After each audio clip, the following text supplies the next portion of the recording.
Continuamos en la Facultad de Historia en la UNED, en el segundo parcial Historia Antigua de la Península Ibérica. El tema 11. El periodo constituyente. El reinado de Sisenando, entre los años 631 al 636. Los turbulentos años iniciales y los problemas políticos y eclesiásticos. La política de freno al engrandecimiento nobiliario y de enriquecimiento de su propia familia mediante confiscaciones, iniciada por Suintila, propicia la conjura dirigida por Sisenando, dux de la Septimania. Los obispos del Concilio III de Toledo del 633 señalaron como el principal crimen cometido por Suintila la rapacidad del rey, que habría procedido a confiscar un gran número de propiedades eclesiásticas. En este contexto no es de extrañar que surgiese de inmediato un amplio complot de la nobleza atacada en sus propios intereses y prerrogativas para derribar a Suintila y elevar al trono a uno de los suyos, dispuesto a reconocer tales derechos. El 26 de marzo del 631 los nobles proclamaron rey a Sisenando, quebrantando de esta forma los cánones del tercer concilio sobre la fidelidad debida a los reyes. Ante las circunstancias descritas al final del apartado anterior, no cabe extrañar que surgiese de inmediato un amplio complot de la nobleza, que se veía atacada en sus propios intereses y prerrogativas para derribar a Suintila y elevar al trono a uno de los suyos dispuesto a reconocer tales derechos. El núcleo del complot nobiliario debió tener su asiento en la Narbonense a final del 630. El elemento principal en la conjura habría de ser una poderosa familia fuertemente asentada en Septimania. El jefe de ella en aquel momento era Sisenando, muy posiblemente dux de la Narbonense, mientras que otro miembro de la familia, el padre del famoso asceta y obispo fructuoso de Fraga, ejercía también por las mismas fechas el cargo de dux de Callecia. Pese a que los conjurados contaban con importantes fuerzas dentro del mismo reino visigodo, decidieron, para asegurar más el éxito de la rebelión, solicitar ayuda militar del merovingio Dagoberto, en pago de la cual se le entregaría una famosa fuente de oro de 500 libras de peso perteneciente al tesoro real visigodo. Ante tal colación de fuerzas debieron de producirse gran cantidad de defecciones en las filas de Suintila, traiciones que alcanzarían incluso al propio hermano del rey, Heila. Cuando los rebeldes, en unión del ejército expedicionario franco que había partido de Tolosa, llegaron a Zaragoza, Suintila y su familia se entregaron sin combatir, mientras la nobleza visigoda aclamaba rey al jefe de la rebelión, Sisenando. La forma de acceder al trono de Sisenando y la fuerte resistencia que encontró en las zonas más meridionales de la península generaron una debilidad de base en la posición del nuevo rey, que se traduce en el debilitamiento de la monarquía y en el avance de las posiciones nobiliarias contra los que no se atrevió a enfrentarse, ni Sisenando ni su sucesor Suintila. Efectivamente, la aristocracia no era tan fuerte como parecía y pronto se produjeron revueltas nobiliarias en las que participó un hermano de Suintila, Helia, que fue condenado en el Cuarto Concilio junto con la mujer e hijos del monarca depuesto, al tiempo que se lanzaban anatemas contra los rebeldes y traidores. Pero la rebelión debió ser más fuerte, ya que en las cecas de Mérida, Eliberris, se emitieron dos tridentes áureos con la leyenda Iudilla Rex. Si bien no existen fuentes literarias de este personaje, la emisión monetal indica que debió de tener fuertes apoyos en las provincias de la Bética y la Lusitania. El tesoro de Carmona y las cartas de Braulio de Zaragoza nos confirman la intranquilidad vivida en aquellos tiempos. Esta inseguridad política obligaba al nuevo rey a intentar legitimizar y fortalecer su posición mediante el refrendo público de los poderes fácticos del reino, la nobleza laica y eclesiástica. Para conseguirlo, el mejor medio era la convocatoria de un concilio general, hecho que no se había producido desde el 589. La reunión se anuncia para el 632 y se propuso hasta finales del 633, no por falta de tiempo en la preparación de los asuntos a tratar, sino por la inestabilidad aludida. El Concilio IV de Toledo y la institucionalización de la monarquía electiva. El acontecimiento político más importante del reinado de Sisenando fue la celebración en el 633 del Cuarto Concilio de Toledo, bajo la presidencia y el influjo doctrinal de San Isidoro de Sevilla, que abrió sus sesiones en la Basílica de Santa Leocadia el día 5 de diciembre. Inaugurado por Sisenando, a él asistieron 62 obispos y 7 vicarios, en representación de sus obispos. En 74 de los 75 cánones, los padres conciliares dieron respuesta a cuestiones internas de la Iglesia muy necesitadas de reglamentación tras los muchos años transcurridos sin concilios generales. Se procuró lograr una mayor unidad de la Iglesia visigoda uniformando sus ritos y prácticas litúrgicas. Se dictaron numerosas decisiones sobre el patrimonio eclesiástico, intentando reglamentar la espinosa cuestión de los derechos respectivos de obispos, clero y fundadores y patronos de iglesias, y sobre todo se reforzaron los lazos de dependencia entre la Iglesia y sus esclavos y libertos, quedando estos últimos bajo una perpetua e indisoluble relación de patrocinio. Numerosos cánones también se dedicaron a reforzar la disciplina y costumbres eclesiásticas, al tiempo que se excluía toda prerrogativa real en el nombramiento de obispos, así como se decretaba una verdadera inmunidad de prestaciones personales al Estado para todo el personal libre de la Iglesia. Finalmente, unos 10 cánones fueron dedicados de nuevo a tratar la cuestión judía. Los obispos, aun reconociendo lo radical y el fracaso de las medidas desproporcionadas dictadas por Sisebuto para la conversión forzada al cristianismo, aceptaron la política de hechos consumados, por motivos de índole teológica y práctica, disponiendo que los judíos permanecieran en la fe católica. Además, ahora se decretaba la prohibición para los judíos de ocupar cualquier cargo público, así como la separación de los hijos de judío y cristiana que serían educados en instituciones eclesiásticas, prohibiéndose también las relaciones de cualquier tipo entre judíos conversos con los no cristianos. Y el canon más importante es sin duda el 75, en el que se intenta conciliar el fortalecimiento de la autoridad real y el control del monarca por el concilio a través de las disposiciones que regularán la sucesión al trono. Esto significará el reconocimiento y el triunfo de las aspiraciones políticas de la aristocracia laica y eclesiástica del reino, que se reservan el derecho de elegir al monarca y utilizan ese privilegio, así como la doctrina empleada para legalizar el derrocamiento de su intila en su exclusivo beneficio. El propósito que guió a los padres conciliares a redactar este canon, de clara inspiración isidoriana, era nada menos que poner fin a la desastrosa situación anterior de continuas rebeldías y luchas intestinas entre los nobles. Para ello había una sola solución: reglamentar la sucesión real de forma tal que surgiesen las menores discordias y divisiones nobiliarias posibles, por el fortalecimiento de la situación de nuestros reyes y por la estabilidad del pueblo de los godos. Pero este objetivo, que defendía teóricamente el poder y la inviolabilidad de los reyes, estaba sancionando el debilitamiento de la autoridad regia con disposiciones como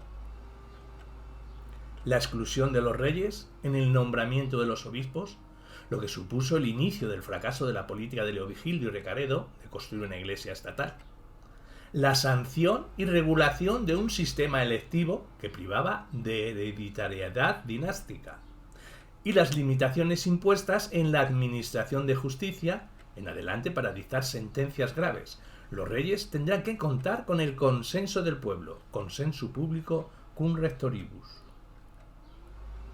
Una vez que se hubiese elegido rey, todos deberían de inmediato prestar juramento, tanto por la conservación de la vida de los reyes como por la propiedad y estabilidad del país y de la gens votorum, es decir, de la nobleza.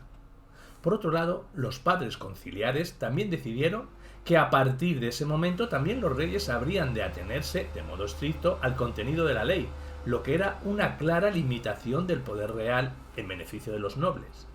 A partir de entonces, sin el consentimiento de estos últimos, no sería factible condenar a ningún miembro de la nobleza. Aún más, se decretaba que en el futuro aquellos reyes que se comportasen despóticamente serían apartados de la Iglesia, lo que equivaldría a su deposición tal como habría ocurrido con su intila, cuyo fin de esta forma se legitimaba y además era una clara advertencia para los reyes futuros. En esta línea de debilitamiento de la autoridad monárquica y fortalecimiento de la nobleza se inscribe el nombramiento del sucesor de Sisenando, que habría de ser nombrado de común acuerdo por todos los obispos y la alta nobleza laica. El Cuarto Concilio de Toledo.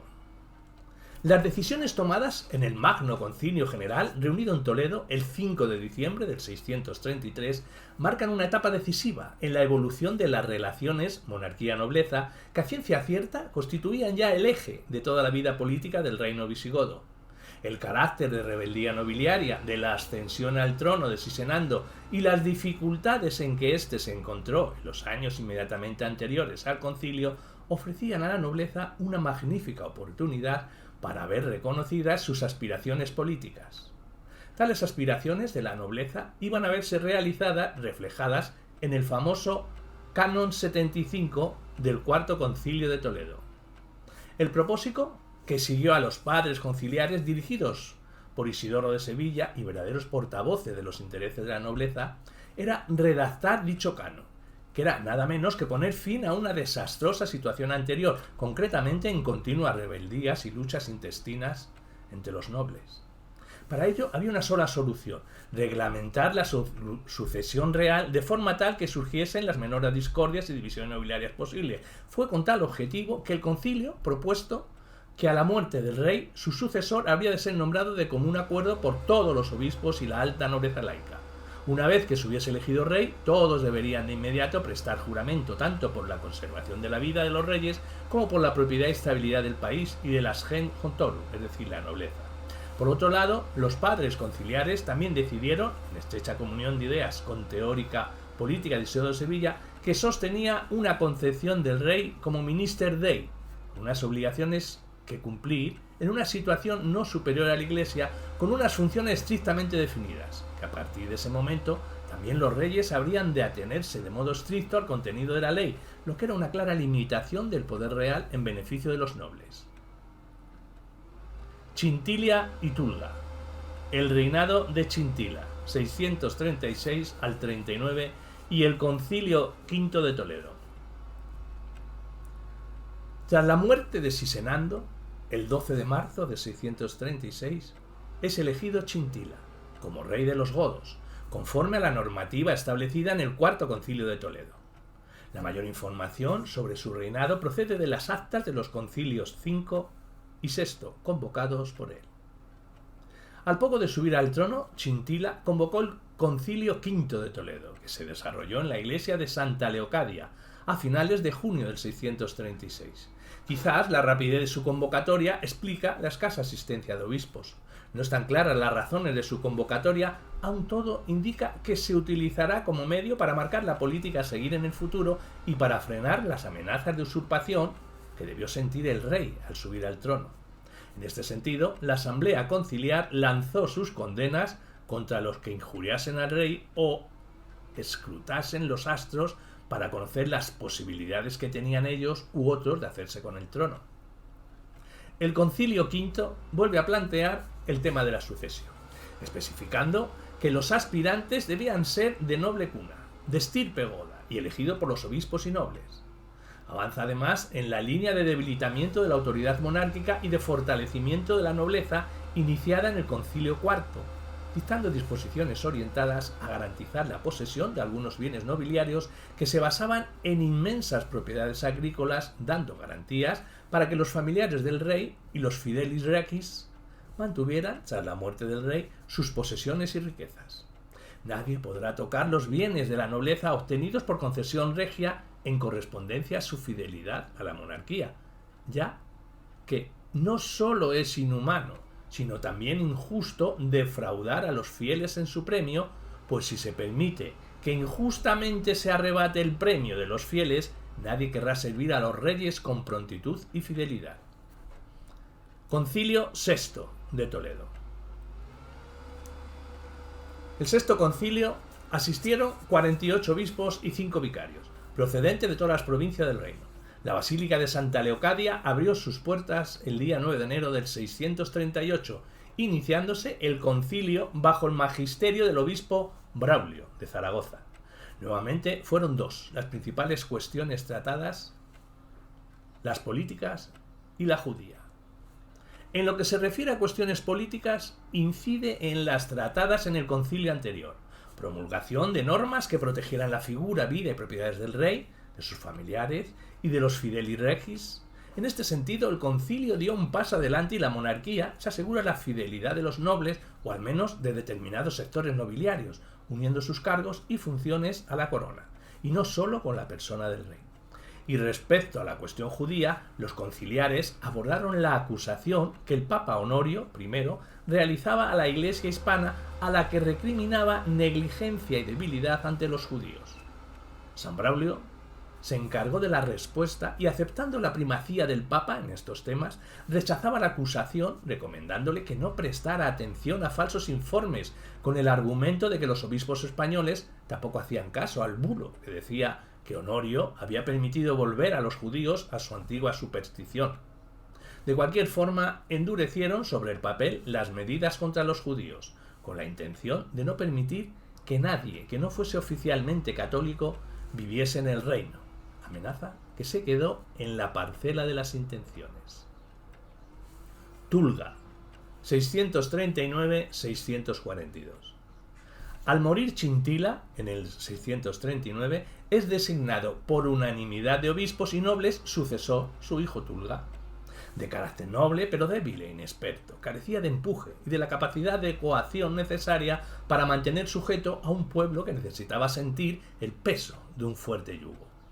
Las cautelas conciliares para proteger la institución monárquica sirvieron de poco, y tras varios conatos de sublevación, el poderoso Dus Chindasvinto, al frente de un grupo de nobles, se levantó contra Tulga, siendo depuesto, tonsurado y enclaustrado en un convento. Chindasvinto, 642-649, rey único. Chindasvinto accedió al trono en abril del 642, con casi 80 años y lleno de vida y energía, testigo de sucesos tan importantes como la guerra entre Leovigildo y Hermenegildo, de la conversión de los godos al catolicismo, de los derrocamientos de Recaredo II, Huiterico y Suintila. Pero sobre todo, conocía la propensión de los godos a urdir conjuras y maquinar revueltas sin tener en cuenta las promesas de fidelidad. Lo esencial de la documentación existente para reconstruir estos años es de carácter conciliar. En estos años se celebraron 3 concilios generales y 2 provinciales, y el legal, recopilación legislativa preparada por Chindasvinto y publicada por Recesvinto. Esta abundancia de material legal y canónico resulta apropiado para los estudios de las reformas administrativas introducidas en esta época, así como para conocer la situación social y política de la península en estos momentos. Estos 2 reinados, sobre todo el de Chindasvinto, van a señalar un gran esfuerzo para fortalecer la institución monárquica y la idea de Estado centralizado y de índole pública, heredada del Bajo Imperio. Pero, paradójicamente, este intento se va a realizar a partir de la estructuración sociopolítica del Estado visigodo en base a una aristocracia fundiaria unido entre sí por lazos de dependencia, que da como consecuencia la formación de facciones nobiliarias en lucha continua por la hegemonía. En el fondo, la gran reforma administrativa de esta época será el intento de estructurar un Estado centralizado y poderoso, en base a esta realidad socioeconómica y política. El fracaso a largo plazo estaba garantizado.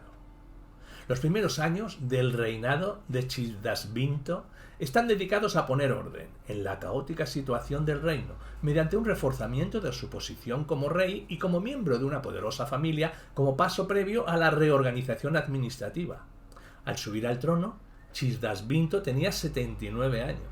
Había participado en conspiraciones nobiliarias, y su ascenso al trono era por el pronunciamiento tiránico de un sector de la nobleza visigoda.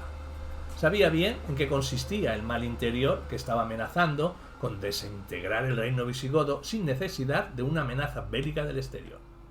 Para conseguir sus fines, Chindasvinto recurrió a varios puntos. Una mayor presión y control sobre los intentos de rebeldía de ciertos elementos de la nobleza mediante purgas sangrientas y confiscaciones, así como una intervención en las posibles alianzas entre los nobles y un mayor control sobre los que ocupaban cargos públicos. Una creación de una nobleza de servicio muy adicta, mediante la concesión de notables privilegios y beneficios, un fortalecimiento de la base económica personal y un aumento de las instancias teocráticas de la institución real.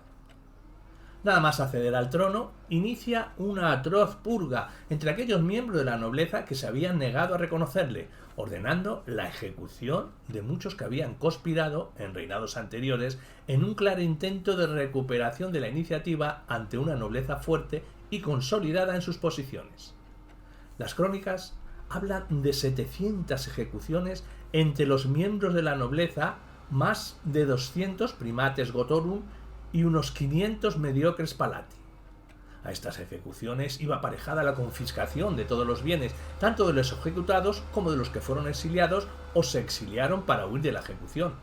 Resultado de esta política fue un incremento de la fortuna del rey, del tesoro y de los partidarios del rey, pero sería simplista pensar que la tremenda represión obedecía a motivos de codicia, muy al contrario.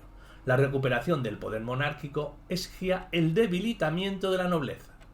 Las contradicciones son por tanto patentes, ya que con los despojos de los represaliados engrandeció a otra facción nobiliaria que no deja de constituir un peligro potencial en un futuro no muy lejano. Consumada la represión política, Chindasvinto intentará reforzarla con medidas jurídicas de carácter material y espiritual, arrancando al Séptimo Concilio la disposición de que todos aquellos que se levantaren contra el rey, ignorando cualquier diferencia entre laicos y eclesiásticos, serán inmediatamente privados del grado de su honor.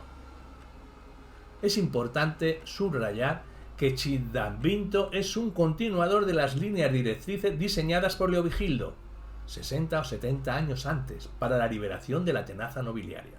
Por ello, la represión no es más que un barómetro de la presión nobiliaria sobre la monarquía y el resultado de las transformaciones sociales y económicas del reino toledano. En coherencia con el proyecto de Leovigildo, tratará de consolidar el carácter teocrático de la monarquía mediante dos instrumentos. 1. La fundamentación teórica de la posición del monarca como vicario de Dios. Y 2. Mediante la práctica de un cesaropapismo sin disimulos en el nombramiento de altos cargos de la jerarquía eclesiástica.